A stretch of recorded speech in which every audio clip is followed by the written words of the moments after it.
Welcome back, everybody, to part 2 of Tops Going Public. And today we are talking about SPACs. We're taking a look at investor presentations. And most importantly, we are talking about the pros and cons of this transaction for collectors like you.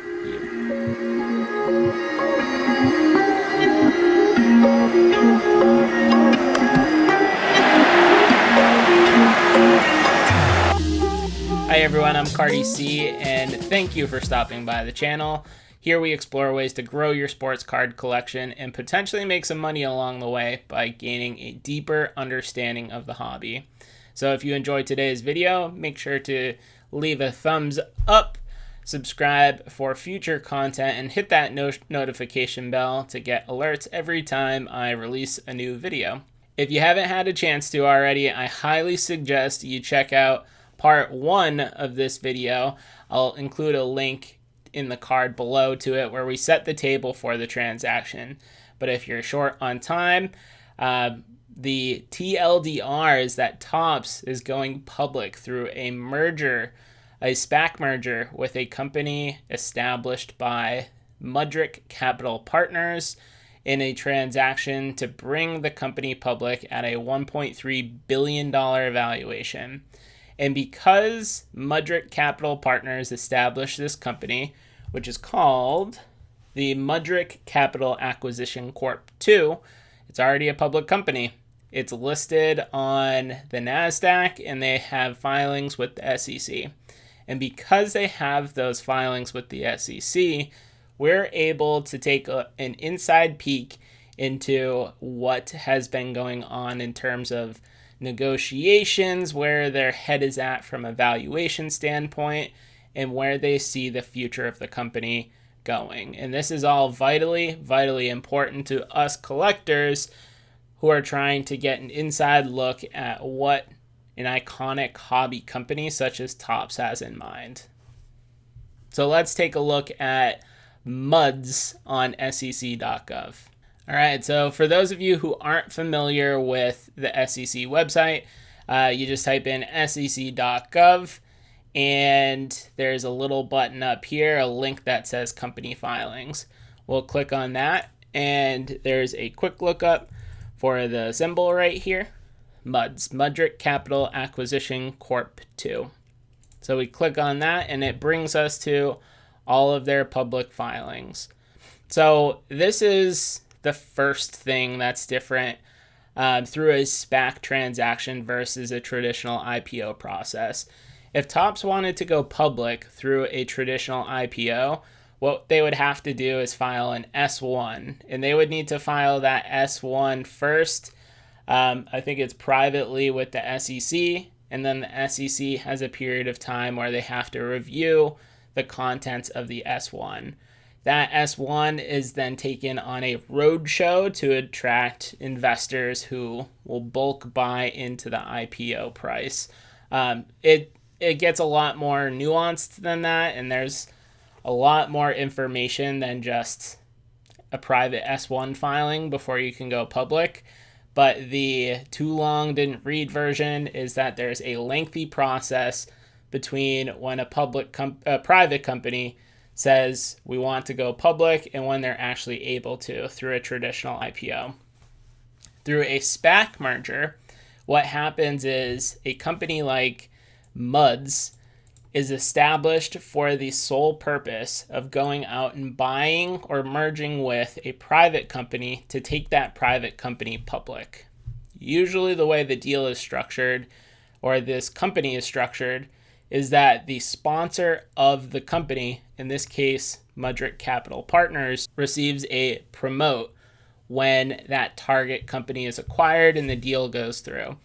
Now, a promote just means that if they find that company, they get paid, essentially.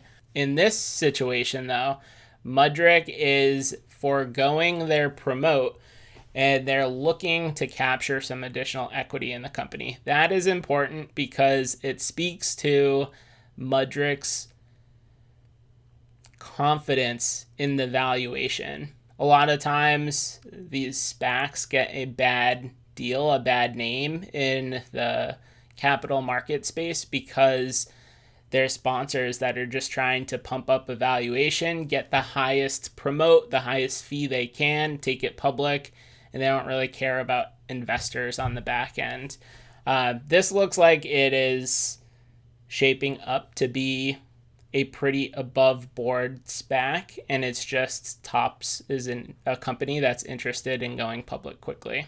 So here's where I always throw out a disclaimer and say, this is not financial advice. This video is for entertainment purposes only.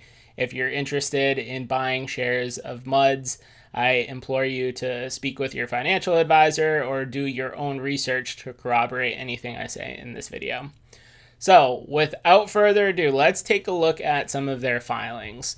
Because they are a SPAC, they're able to disclose all this information. So if we click on this proxy update, it's really just a copy and paste of an article from the New York Times.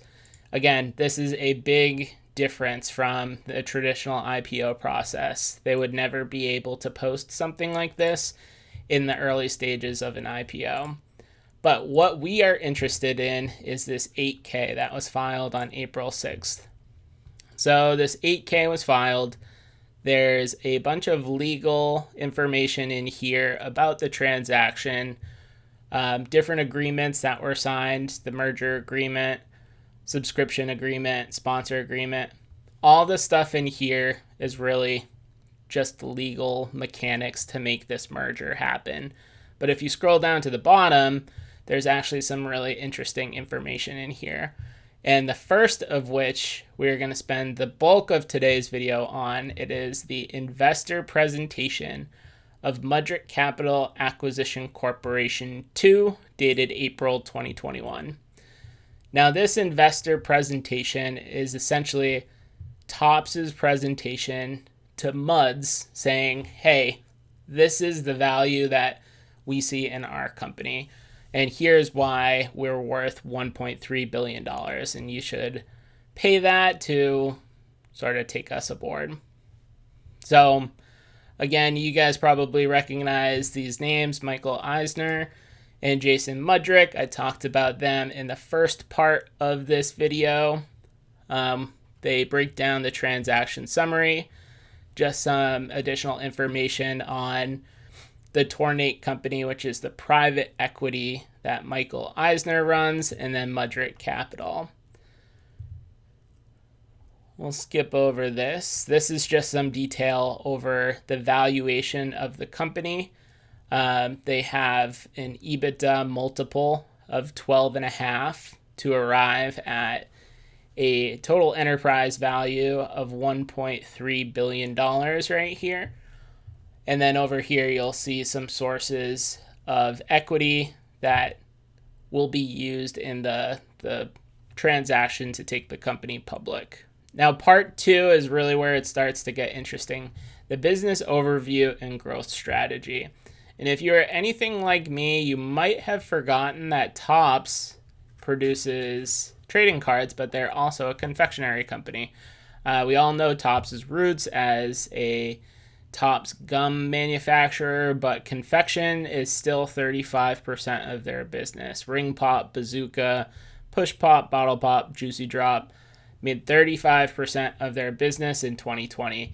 They had top line revenues of $567 million with an EBITDA, earnings before income taxes, depreciation, and amortization of $92 million. Their sports and entertainment took up 65% of their revenue, 55% of that being the physical trading cards and stickers.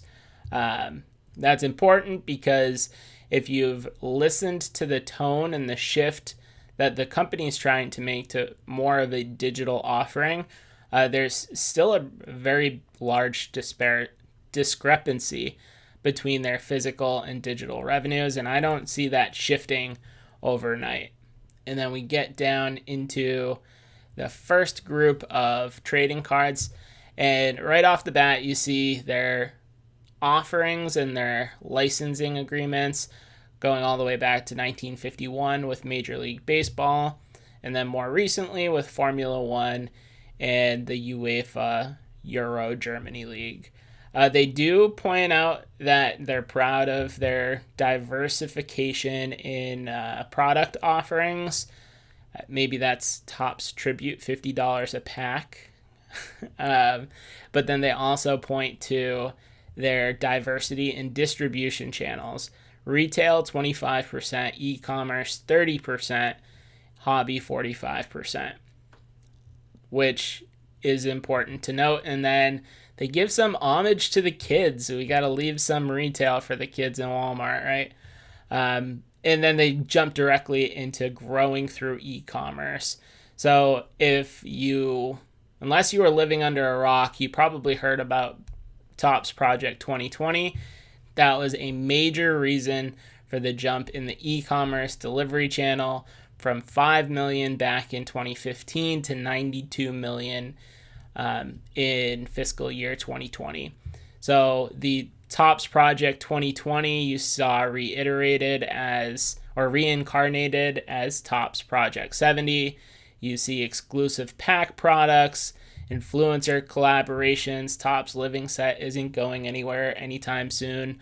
That stuff is a cash cow for the company, and they're not about to discontinue a set like Topps Project 2020 and 70 because this $92 million is going to shrink pretty quickly. So that's sort of takeaway number one for us as collectors. Topps being a public company, they're going to continue and probably expand this direct-to-consumer business model that you see now with some exclusive products such as Project 2020, Topps Living, and exclusive packs and boxes. So next up, they're talking about the growth through innovation. There's a bunch of things they point to here. I don't know if I would call any of it really innovating. They're really just expanding their product offerings and switching up the retail landscape a little bit. We do have to remember that Topps is only as strong as their licensing agreements. They point to a lot of their apps here, but these apps are really driven by the brands behind them. Star Wars, Bunt with MLB, you have different communities in here, but they're really giving a lot of face time to Topps' digital offerings when it is such a small portion of their business model right now. Speaking of which, they also dedicate a full slide to digital investments and positions in blockchain and NFT innovation. So if you were around for my first video, we talked a lot about just the public statements that Michael Eisner had made about digital blockchain and NFT. And the reason for that is because they want to take part in these secondary market transactions. What's that going to look like? I don't know, but in order to scale up your NFT offerings, there has to be a give and take with the physical trading card side of things as well. A few items to note down here. Innovation roadmap. NFTs based on real world outcomes like digital cards in Topps apps. They point to digital cards in Topps apps. I'm automatically thinking this is NBA Top Shot. They're going to try and grab some moments, tokenize those, and then sell those as companion products to digital cards. Or maybe they go the way of Panini Blockchain and they include redemption codes in physical packs or something. NFTs connected to Topps' apps, physical product, and unique events. There you go. That's it. The most interesting one, though, is this third line item here. NFTs providing utility to games and community building activities. So what I'm thinking is, all right, you open a pack of Top Series 1, you pull a card, and related to that card, there is a token where you can redeem or claim your NFT that's associated to that. And you can use that NFT on your Diamond Dynasty team in MLB The Show, and that's another way that you can build your team. This is something that I think EA Sports would be all over if Topps had a football or NHL license. I think it's just the next iteration of loot boxes without being as egregious as loot boxes are. But we've talked a lot about digital, blockchain, NFT. Let's keep moving through the rest of this investor presentation. They talk about gift cards. It's such a small portion of their business. We're going to skip over it. Same thing with confections, but we can skip through the candy. They talk a lot about their competitive advantages. And I really think it comes down to the licensing relationships, and they agree, which we'll see in a little bit. So for their financial overview, they give us a little bit of information. We see their revenue from 2019 and 2020. The A's just mean actuals. Between 2019 and 2020, they grew 23%, which is solid. They planned for an additional 22% in 2021 and then starting to level off in 2022. The surprising part of this, though, is they're seeing almost a $200 million increase in their revenue, but their EBITDA is projected to grow from $92 million to $115 million. So the first thing that tells me is whatever they're doing from a margin perspective isn't good enough. If you're growing your top line revenue by $200 million, you should be able to capture more than, $20 million in EBITDA. That isn't good, guys. And then they have planned capital expenditures here of $5 million in 2021 and 2022. That's probably to build out some type of digital and blockchain infrastructure because there's such a high focus and emphasis on that product offering at this point. But despite all of their public statements about the upside and wanting to capture in on that upside of digital and blockchain, you can see from their budget here in 2021, they're still planning on the physical part of the business to take up $398 to $454 million. This dark green, dark blue, whatever you want to call it, goes from 31 to 41 to 51. That is a CAGR, a compounded annual growth rate of 40%, but it still makes up a very small portion of the business. Now, we were talking about margins a couple minutes ago. I'll have to break out the calculator and see how the math works for this, but in 2019 they had a margin of 13.3%. That jumped all the way to 24% in 2020. A big reason for that is Topps Project 2020 and the increase in online offerings. What is interesting, though, is their planned EBITDA margins for 21 and 22 for the sports and entertainment industry are actually leveling off. So that seems to indicate that they're aware of and they're conscious of oversaturating the market with these direct-to-consumer and online brand offerings. They don't want to oversaturate the market and then sort of rob Peter to pay Paul. The most significant note here on this slide is their growth accelerators. We've talked a lot about blockchain, e-commerce. We've talked about international expansion, especially with their acquisition of like the Formula One license and the UEFA Germany Euro League. They're definitely going after the European market there. Adjacencies, student athletes and sports betting.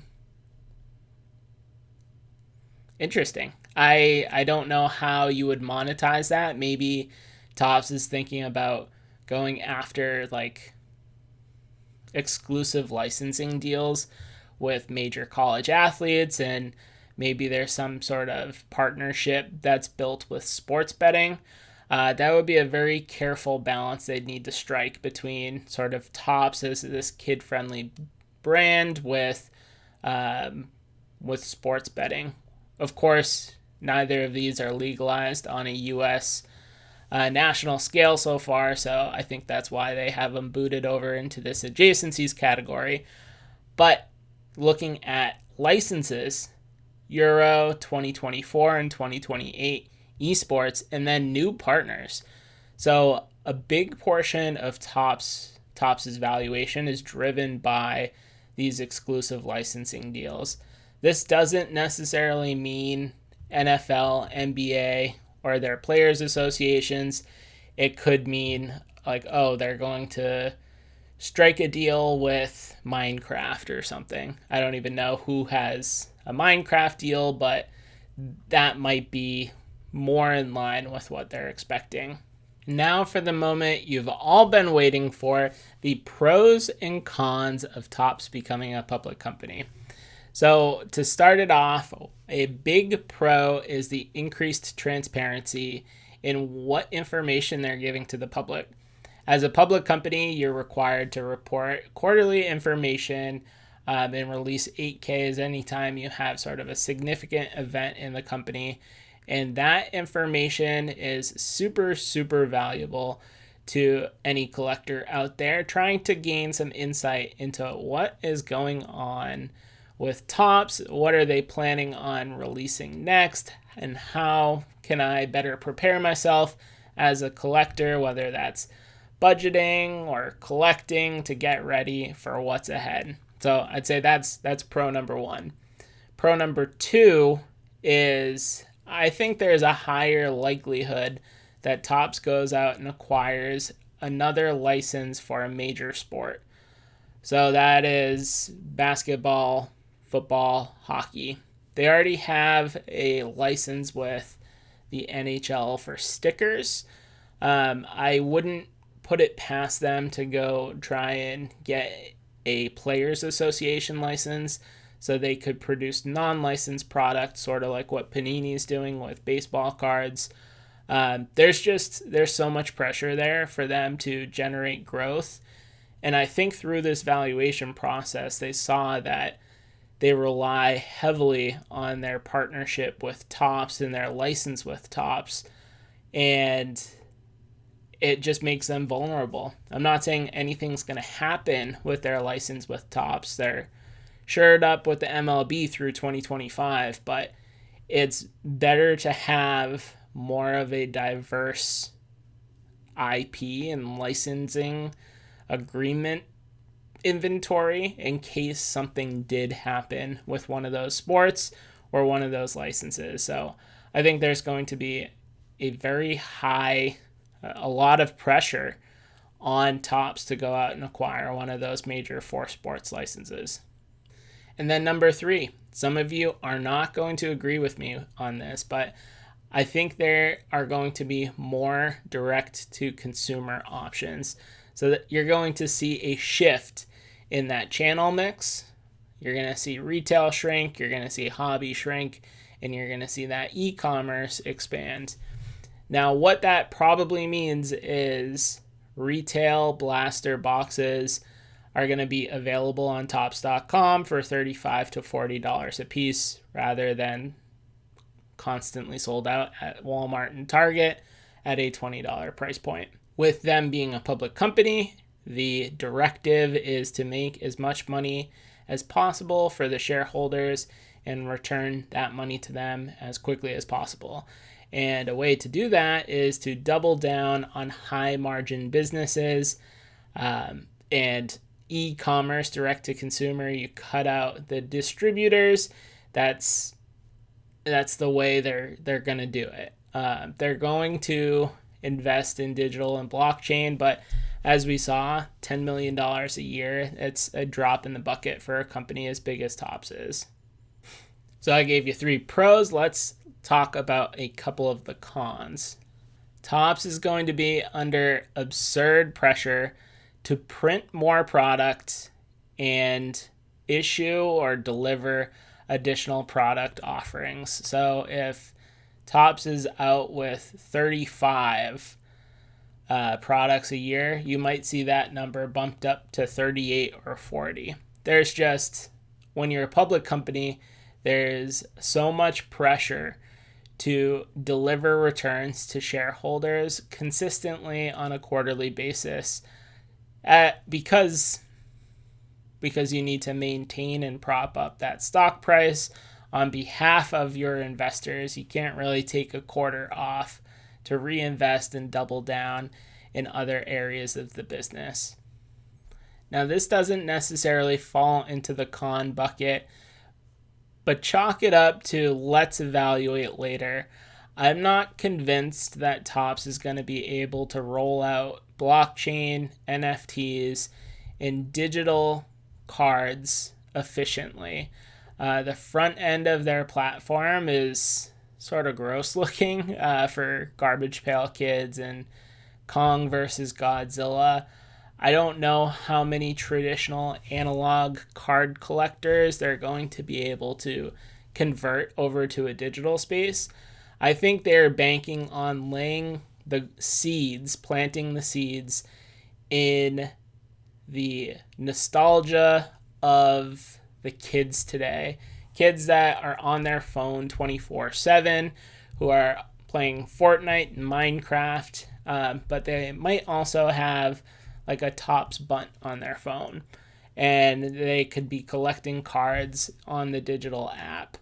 I think just as like the 89 Upper Deck and the 87 Bonds did for this generation of millennials, I think Topps is trying to plant the seed in the kids nowadays, not through analog physical cards, but through this digital app to make an investment or a play on the business 25 to 30 years from now. So although a lot of the attention is going to be on how Topps is able to monetize NFTs and capture royalties based on additional transactions down the line, I think the long game for them is really how do we make sure that 25 years from now, the kids that are using our apps now are still interested in those types of products as adults, and how can we play on the nostalgia factor to make that happen. But the best news is that we are able to explore the financials, these public statements, these public filings, every step of the way. I put a couple videos out on Collectors Universe breaking down the financials, and then they went and took the company private on us. So now it's not CLCT, but we're going to be able to do deep dives into TOPP. Let me know what you think of Topps going public in the comments below. Are you concerned about how it's going to impact your experience as a collector? Does it give you any concerns for the long-term health of the hobby? Or do you think they're just trying to cash in while the iron is hot? Again, let me know in the comments down below. If you want to engage with me further, find me on Instagram at Cardi-C Sports Cards. And that's all I got for you guys. Till next time, I'm Cardi-C, and I will catch you guys later.